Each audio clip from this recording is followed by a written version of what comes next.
here at the Charleston Holistic Center, and this week's card is the Tower. Now, before you brace, let's talk truth, okay? The Tower gets a lot of bad rep because everybody thinks it's destruction, but it's really not in the way that it's often portrayed.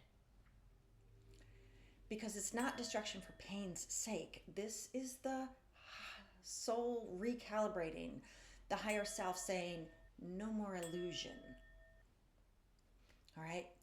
What happens is that our inner architecture for the Tower ideas, the inner architecture, our beliefs, our habits, our stories, they can't hold what our next consciousness is trying to become.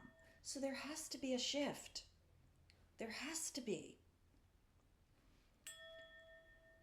And that shift can really feel like a collapse. And it, from the outside, it definitely looks that way. But it's actually a liberation to move forward. Sometimes it's really hard to see that when you're in the middle of it. I get that. Been there, done that. Yeah. Okay. Let's just take a breath here. Because instead of asking, why is this happening to me? Let's ask, what is awakening in me? Right? All right? So just close your eyes for a moment. Settle.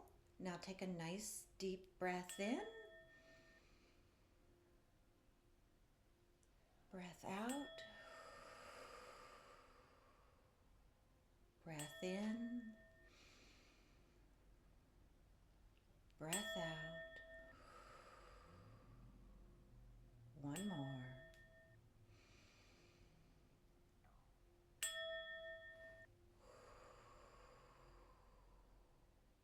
Now, you may open your eyes or leave them closed and ask, what is awakening within me?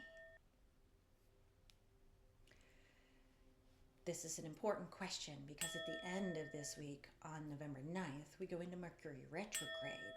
And that energy joins in with this whole Tower thing, inviting us to rebuild our mind, our words on a foundation of truth.